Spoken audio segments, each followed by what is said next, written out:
Hello everyone and welcome to my channel. In this video I will be turning this plaster cast into a garden fairy. I was inspired by the collage work of Tina Cassidy, so I will be using that as my inspiration today. In previous videos I showed how I used polymer clay and tinfoil to sculpt the face. And in the video directly after that, I showed how I sculpted the neck, shoulders, and chest. Also out of polymer clay, I made a silicone mold of that sculpture and then proceeded to make multiple casts out of plaster of Paris.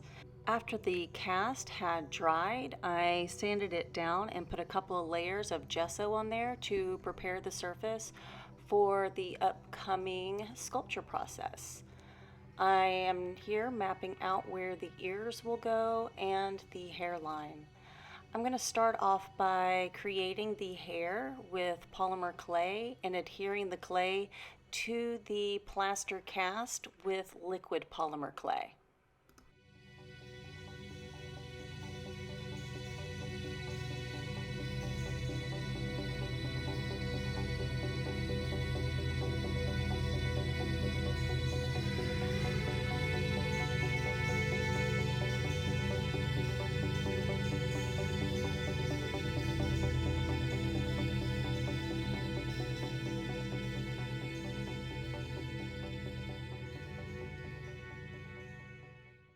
It was around this time I was pushing too hard on the head and I fractured the neck. And rather than start over, I just realized, I put armature wire all throughout the whole piece so I know the neck won't break off. And so I used polymer clay to fix the fracture. I also know, because I sketched everything out, the neck is going to be covered with designs and texture, so any lumps or bumps in the neck will be covered. So I just kept on going. So if you see a fracture in the neck, I decided to push forward. Speaking of armature wire, I'm using armature wire to stabilize this part of the hair because I'm going to put a very large bun on top of the head, and I want that bun to be as stable as possible because I will also be drilling into the hair at a later point in the process. And just like I did sculpting the head, I'm going to use tinfoil as the base of the hair bun.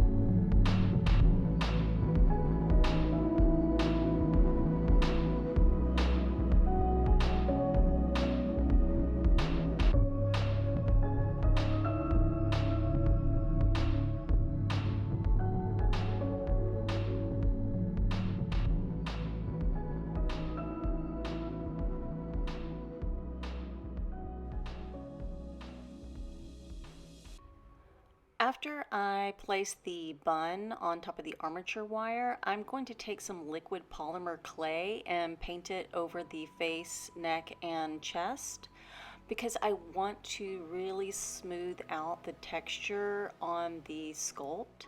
I want it to have more of a ceramic type effect, and I also want the skin to be really smooth when I start painting it with soft chalk pastels.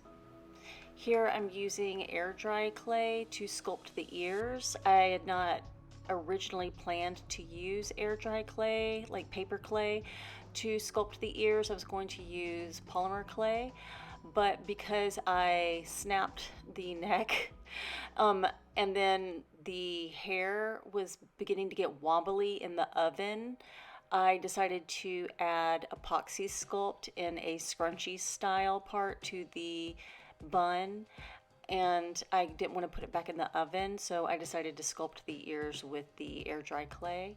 And now I'm just beginning to paint the skin tone a pale, kind of a minty yellowish green. I don't know what color that is. and I'm just using a matte acrylic paint. And it was at this point when I was painting the hair, I was like, this color palette is reminding me of something kind of from my childhood, and it took me a minute to figure it out.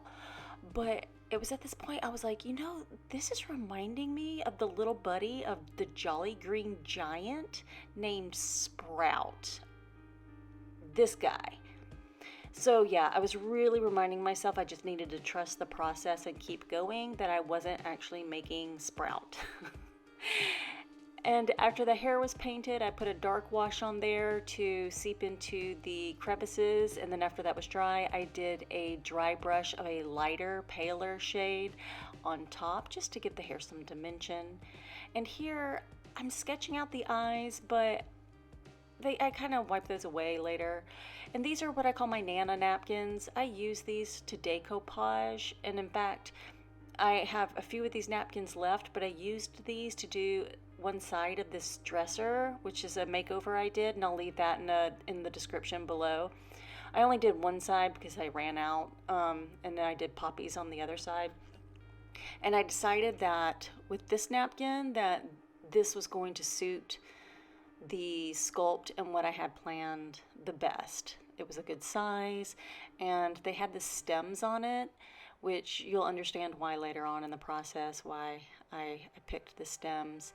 But these are going to be tattoos, and so I'm just going to cut them as close as I can to the image, and I'm going to use matte Mod Podge to adhere them to the piece. And see here, this is where it's going to cover the neck fracture. So yeah, it turns out fine. You'll never even know that I was a little heavy-handed and accidentally put a fracture in the neck.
To do the face up, I'm doing it pretty similar to a traditional doll makeover. I'm using the soft pastels and building up layers, and in between the layers I am spraying Mr. Super Clear so the surface is more paper-like for the pastels to stick to. And then once I get it to where I want, I switch over to do the fine details with watercolor pencils. Even though I'm working on plaster of Paris, because of the layers of matte acrylic and the Mr. Super Clear spray, it is pretty similar in texture to a regular doll face up, which is why I'm able to use the same materials, even though it is a sculpture rather than a plastic doll.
I've heard so many doll artists say it was at the point where they added the clear, glossy varnish to the eyes and lips is when it comes to life, and I never understood that until I did this.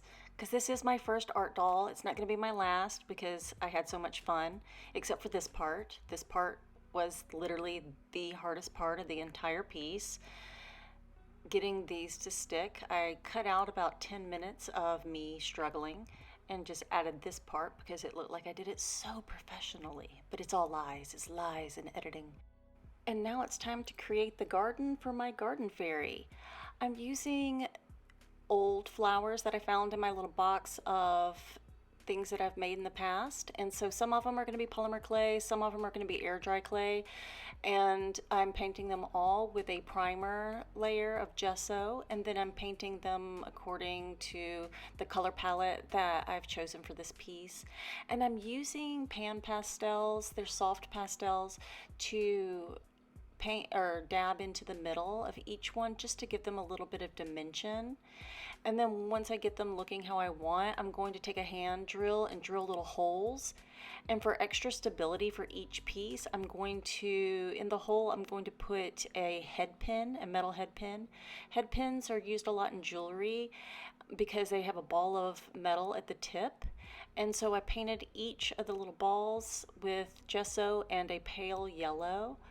And I'm going to begin drilling holes into the hair so I can add each flower. The reason I'm using the metal to add each flower to it is just for extra stability so the flowers don't get knocked off. And here you're seeing me use a tool called a flex shaft. It's a jewelry tool from my old jewelry and metalsmithing days. You don't need to use a foot powered Dremel tool to do this.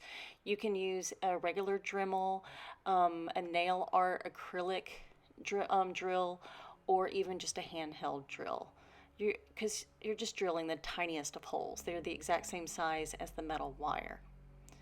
And then I'm just using PVA glue to adhere each of the flowers to the piece. You will see me with some of the flat little flowers just gluing them directly to the piece. I think it's because since they're so flat, they have a broader surface point of connection to the hair and will have less of potential of getting knocked off.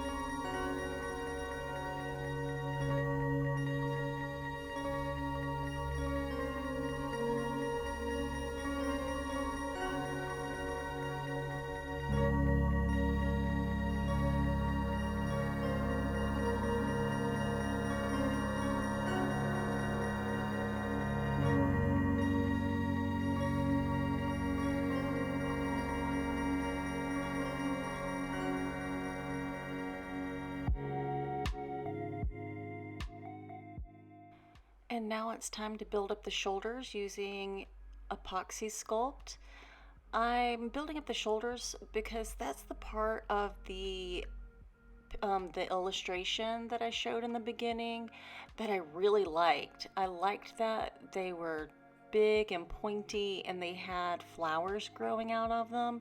So I'm going to emulate that into this piece, and I hope that it comes across as inspiration and that I'm making this piece my own, because, yeah, I have a feeling we all get inspired by things around us and that we have the ability to make them our own little works of art.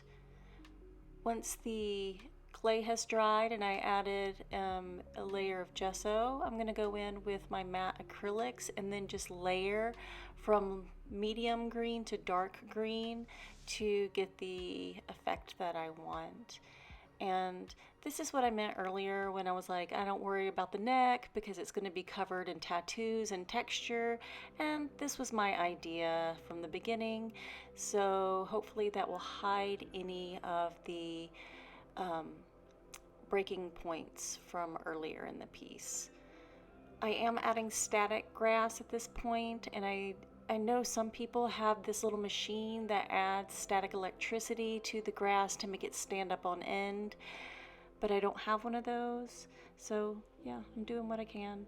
And I decided those little flowers needed leaves, and so I'm using watercolor paper cut down to little bitty leaf shapes, and then I'm gonna use the PVA glue to adhere those to the flowers to just kind of make them look more like flowers. Once I glued on the little leaves, it was time to begin with the base. In a previous episode, I showed you how I made a mold of the wooden plaque, and I made little plaster of Paris molds of that, and then I used a Tupperware container and made an even wider base. I'm doing that because the plaster of Paris is heavier than the wood, and I need this to have a heavy base to it. And I'm using these little candlesticks to be kind of like the body of the piece and also kind of mimic a stem of a flower. And I'm going to fill in those gaps with epoxy clay. Once the epoxy clay has been smoothed and dried, it is time to add a layer of gesso to it and prepare it to be painted. I'm going to paint it exactly like I painted the hair earlier. I'm going to start off with a medium green of matte acrylic, add a wash of darker green, and then dry brush with a light green.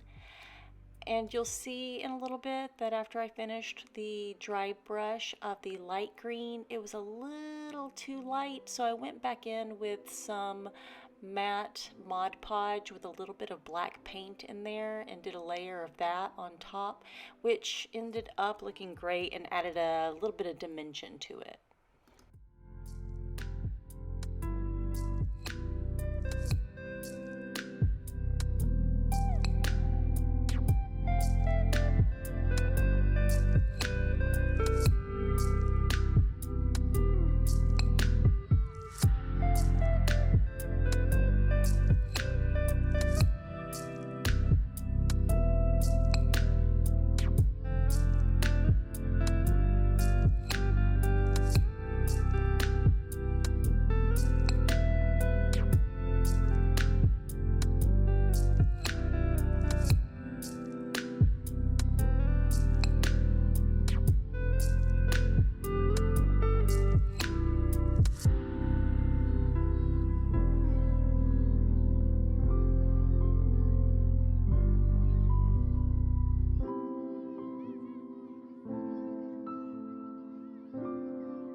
And now to make her floral outfit, I'm going to be taking air dry clay, pressing it into the mold, and while the clay is still wet, I'm going to use PVA glue to adhere it to the sculpt. I'm doing this because I want the clay pieces to resemble fabric, because I really want to kind of toy that line between, is this a flower, is this a human, is she flowers or is she wearing flowers? So yeah, I hope that comes across in this.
The base is complete. It's time to add some jewelry and then meet you at final looks. If you've liked this video so far, hit the like button, and if you are interested in the doll sculptures that I create next, hit the subscribe button.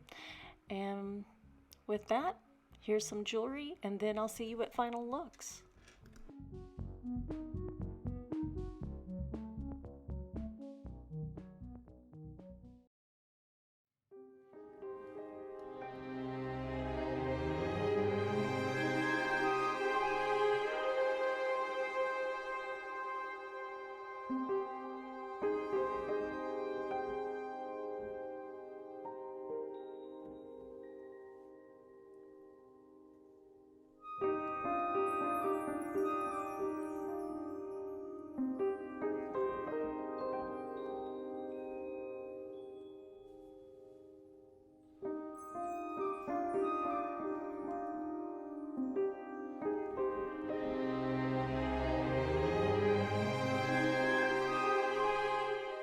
Thank you so much for watching, and I'll see you in my next video. Bye-bye.